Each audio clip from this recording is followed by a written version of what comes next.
저 혹시 허언증인가요?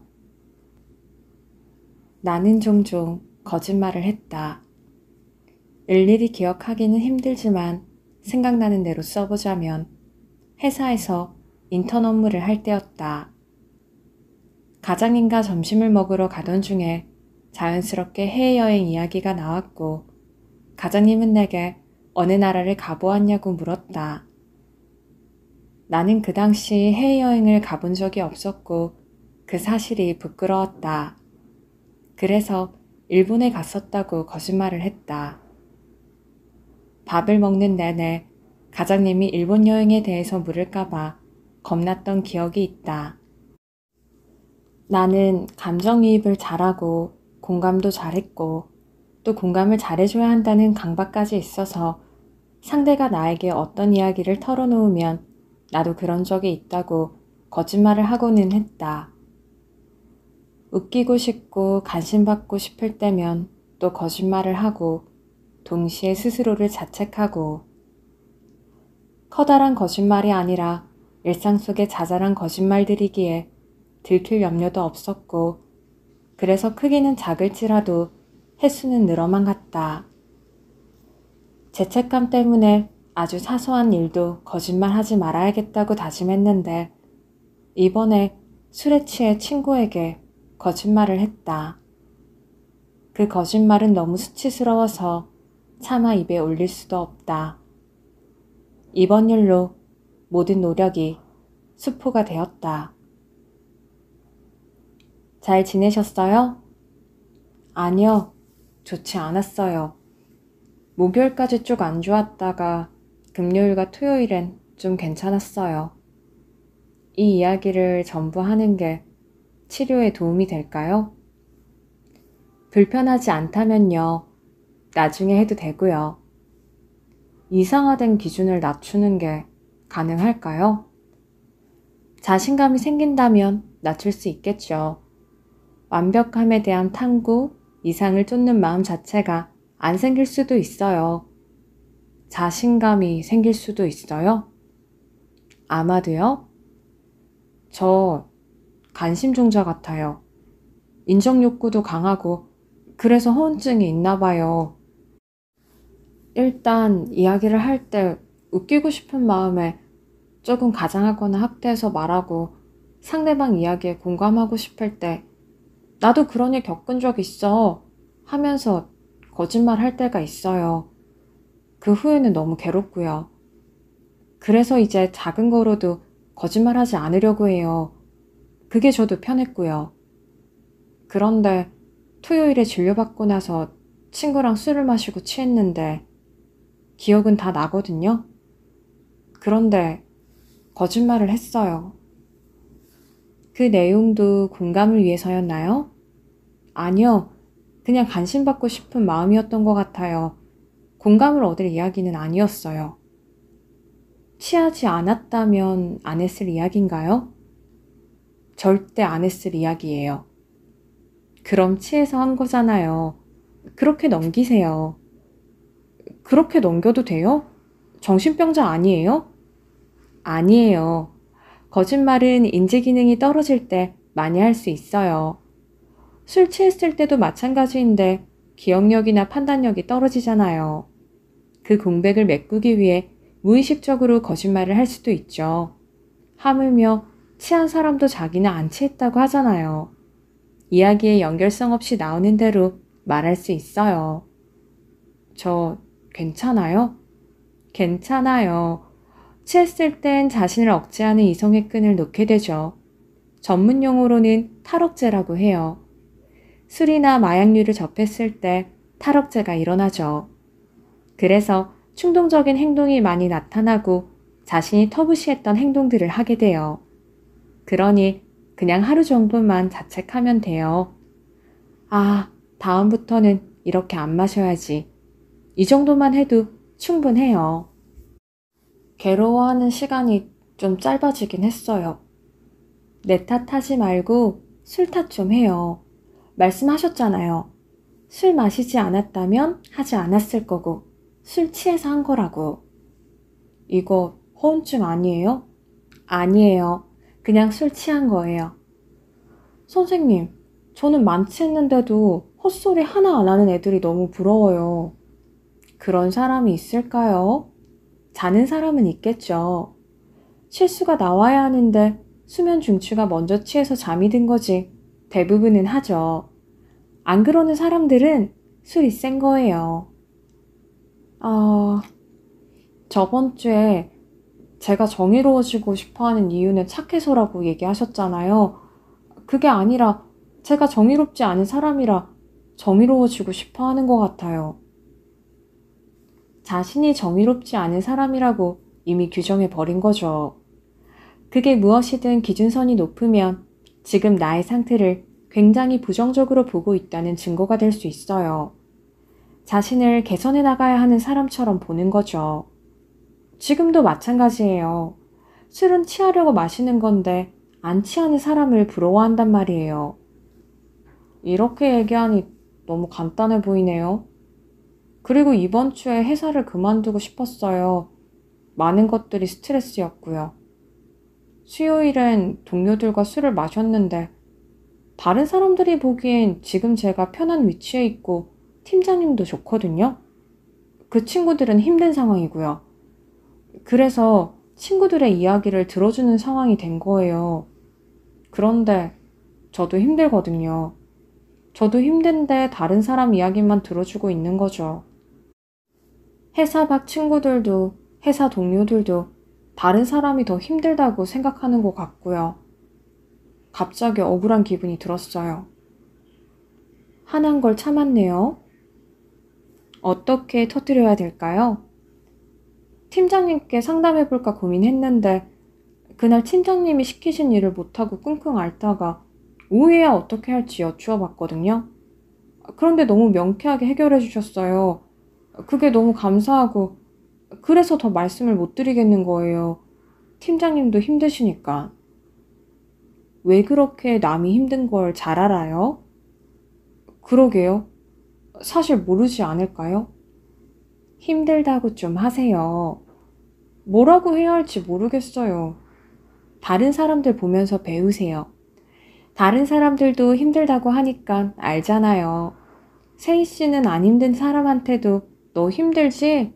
라고 물어볼 것 같아요. 저 너무 착한 척 하죠. 착해요. 착한 걸 어쩌겠어요.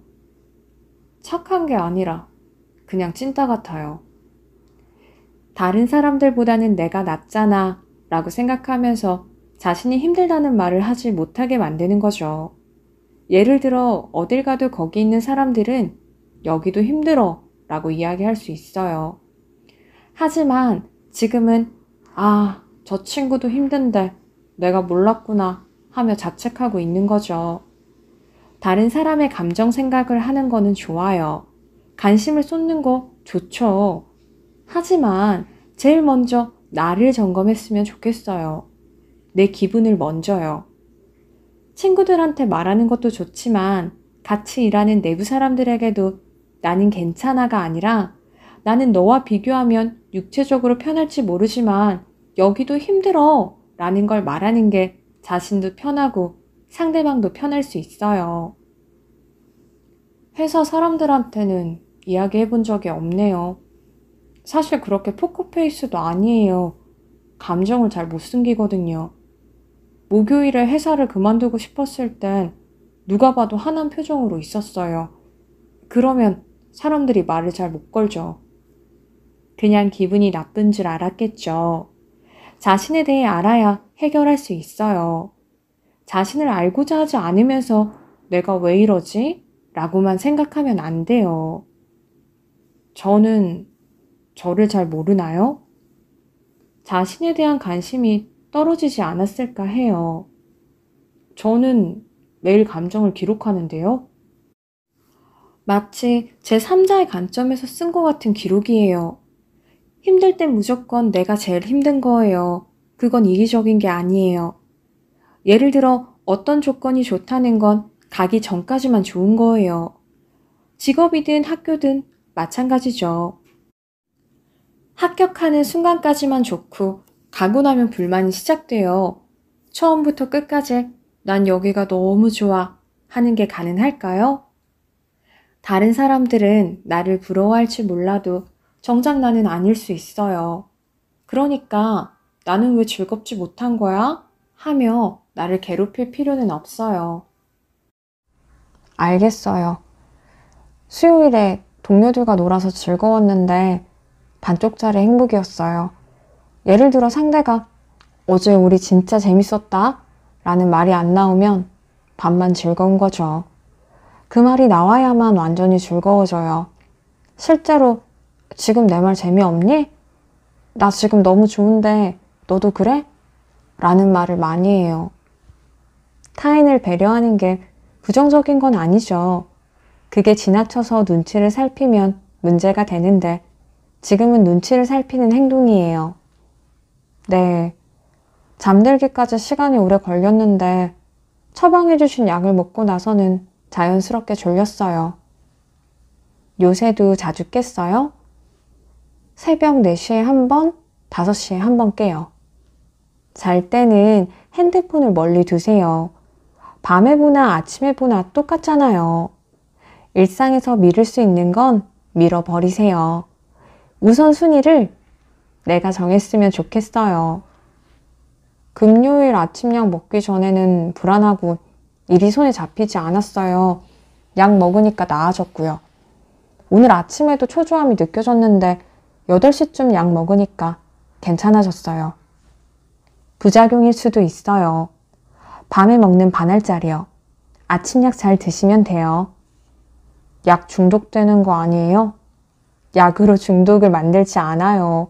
중독된 사람들도 여기 오는걸요. 아침에 약 먹으면 편안해요. 편안함을 누리세요.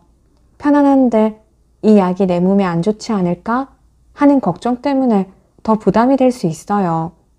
예를 들어 누군가 나한테 선물을 주면 나도 언젠가는 갚아야 해 라고 생각하지 말고 기뻐하고 현재를 즐기세요. 지금은 고마워하면서도 동시에 부담을 가지고 있는 것처럼 보여요. 지금도 괜찮아요. 술 마시면 그럴 수 있고 약 먹다 보면 부작용 생길 수도 있고 부작용 생기면 병원 욕하면 돼요. 주말에는 뭐 하시나요? 영화 모임가요? 재밌나요? 재밌으면서도 부담돼요. 원래 독서 동아리 같은 거 안 하거든요.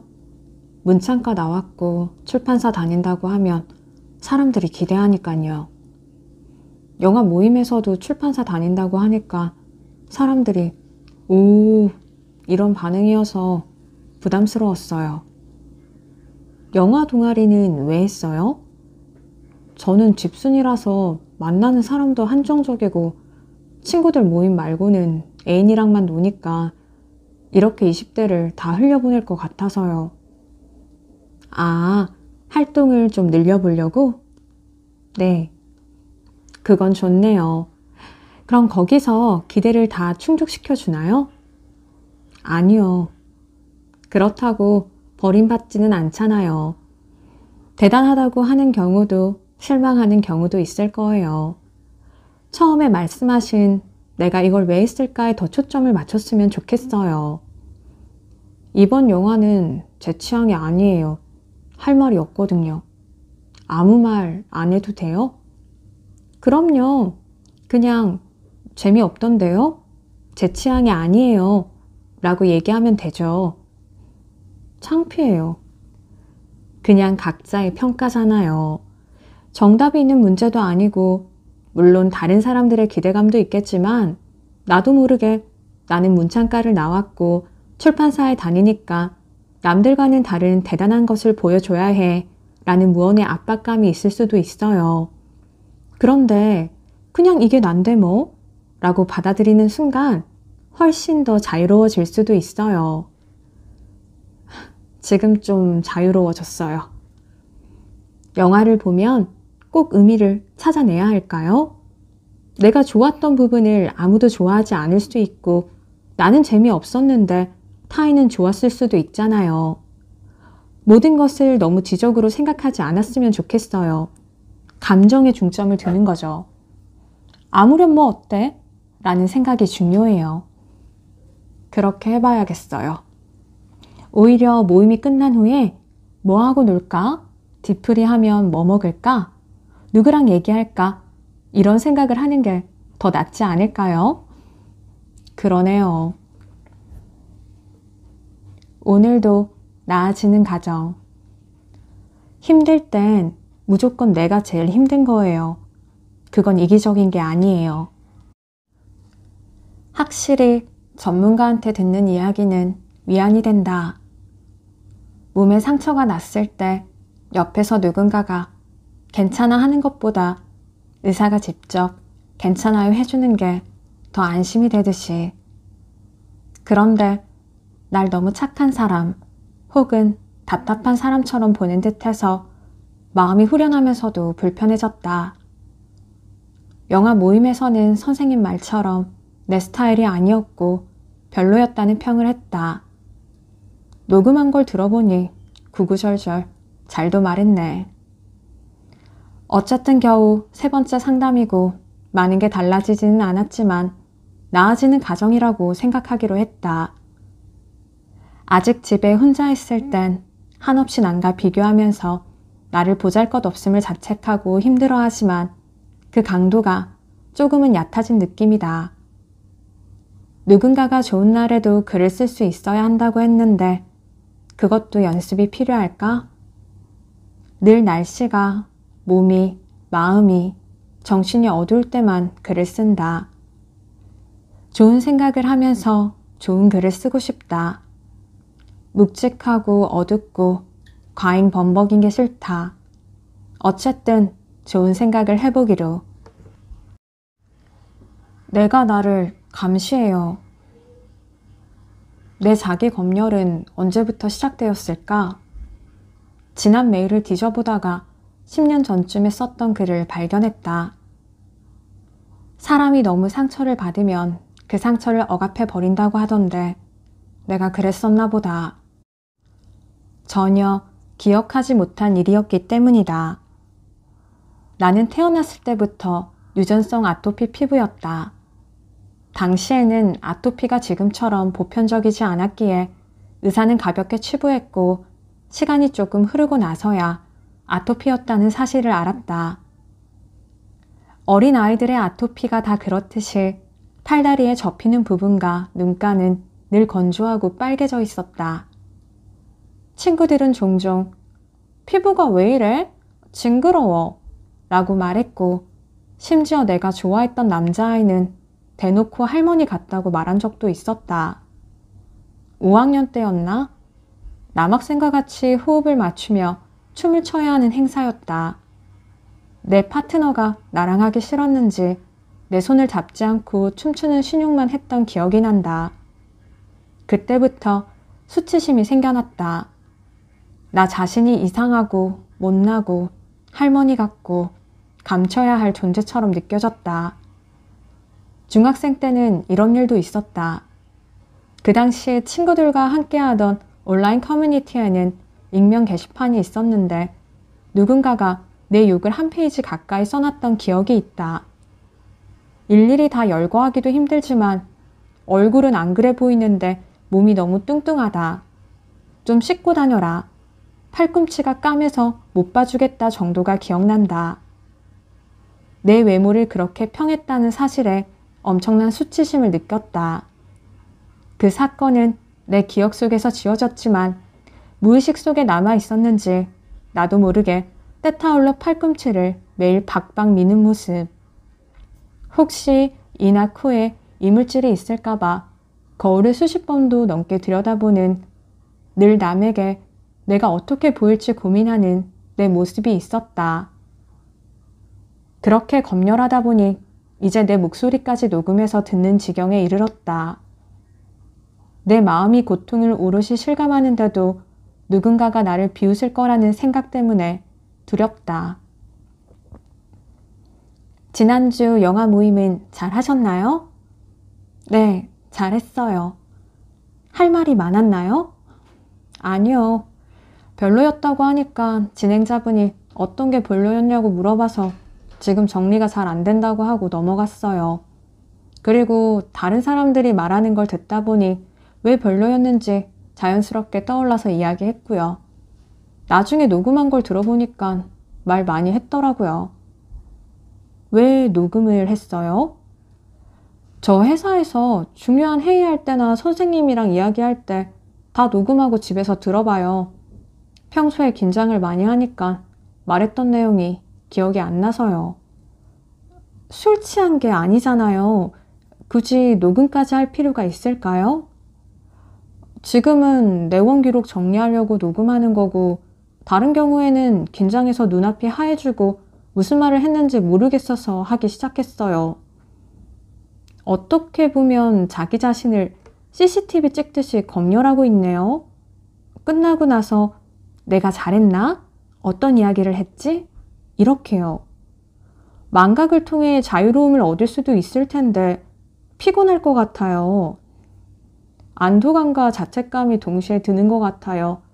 말 잘했으면 안심하고 못했을 때는 자책하고요. 이미 벌어진 일은 그냥 넘겼으면 좋겠어요. 알겠어요. 이것도 되게 로봇 같네요. 로봇 같다고요? 네. 로봇 같다는 말도 큰 의미를 두고 한 이야기가 아닌데 자신이 더 큰 의미를 부여했을 수도 있죠. 맞아요. 나를 꼬집는 말은 엄청 곱씹고 계속 말하고 왜 자기 검열을 하게 됐을까요? 눈치를 많이 보니까 그렇죠. 자신에 대한 만족도가 떨어져서 그렇죠. 내 인생은 내 것이잖아요. 내 몸도 내 것이고 그 책임은 내가 지는 거죠. 지금은 합리화나 중간 단계가 없고 극단적으로 가버려요. 자기 검열이 무조건 부정적인 건 아니지만 합리화를 하거나 다른 쪽으로 생각해 본다든가 하는 여러 색의 스위치가 있으면 골라서 누를 수 있는데 지금은 스위치가 하나밖에 없어서 그게 그냥 켜졌다 꺼졌다만 하는 거죠. 어쩌면 원인이 있을 텐데 그냥 나 지금 너무 슬퍼, 눈물이 나, 화가 나 라며 원인보다 결과물에 너무 초점을 맞추다 보니까 지금의 감정이 더 심해지는 것 같아요. 극단성과 검열이 타고난 기질 탓도 있어요? 성격은 기질도 있지만 커가면서 만들어지는 부분도 크죠. 언니랑 동생이랑 이야기를 해보면 자매가 다 똑같아요. 그래서 셋이서 연애 얘기를 하면 안 되거든요. 똑같이 극단적이니까 객관적인 판단이 이루어지지 않는단 말이에요. 그냥 태어날 때부터 이런 건가? 아니면 우리에게 도대체 무슨 일이 있나? 하는 생각이 들어요. 지금 현실을 바라보는 관점이 극단적이기 때문에 자매 얘기를 할 때도 똑같거나 혹은 다르다 이렇게만 평가하는 것일 수도 있어요. 아, 제 관점이요? 네. 제가 그렇게 극단적이란 말이에요? 그렇게 극단적이라는 게 아니라 그런 경향이 있다는 거죠.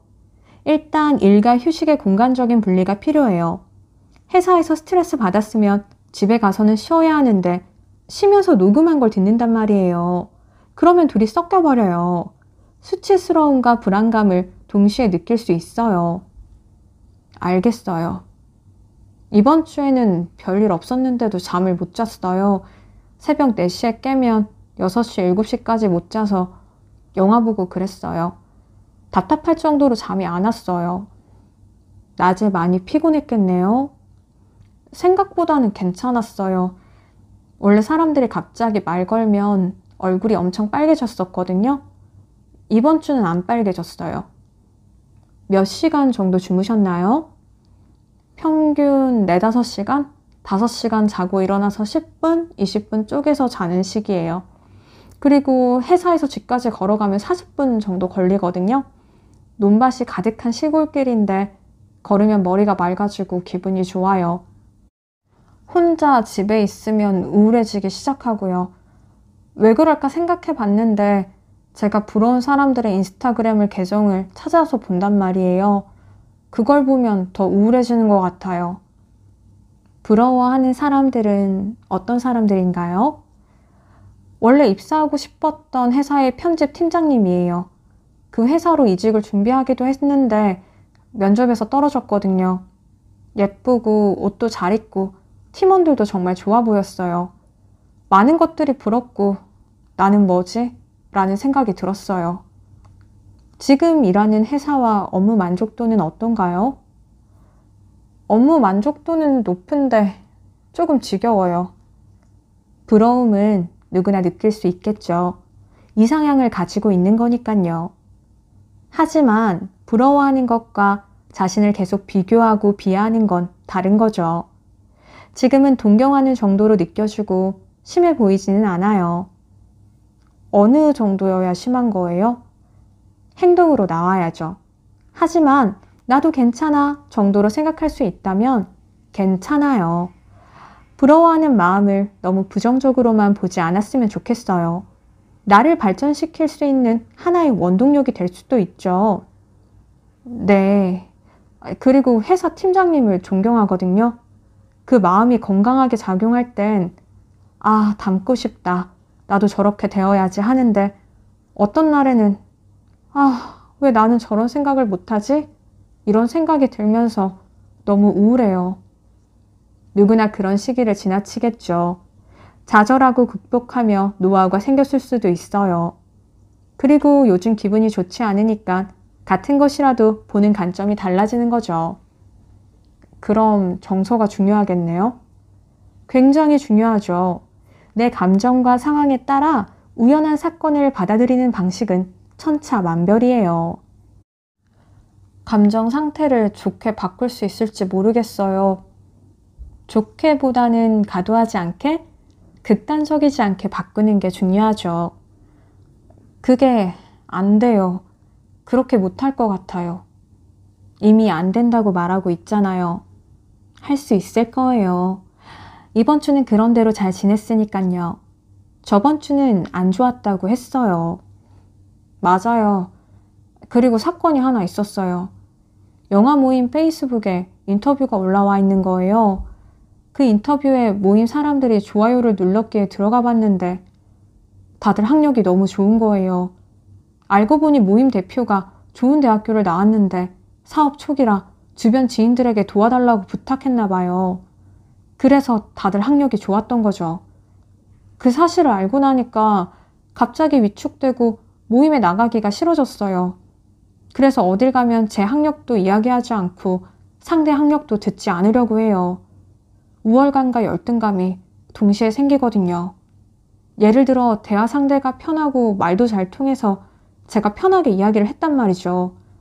그런데 나중에 그 사람이 서울대를 나왔다는 걸 알게 되면 내가 했던 이야기들이 다 무식하게 들리지 않았을까 하는 생각부터 들어요. 대학 나오셨잖아요. 만약 사정이 있어서 대학을 가지 못한 사람과 이야기를 나눴는데 내 말과 행동에 따라 그 사람이 당신은 대학 나왔잖아 라고 이야기를 한다면 무슨 생각이 들 것 같아요? 그게 무슨 상관이야 라는 생각이요.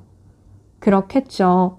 고등학교 때 성적으로 대학교에 갔겠지만 그 후에 내가 어떤 관심사를 갖는지에 따라 깊이와 넓이는 정말 다양해지죠.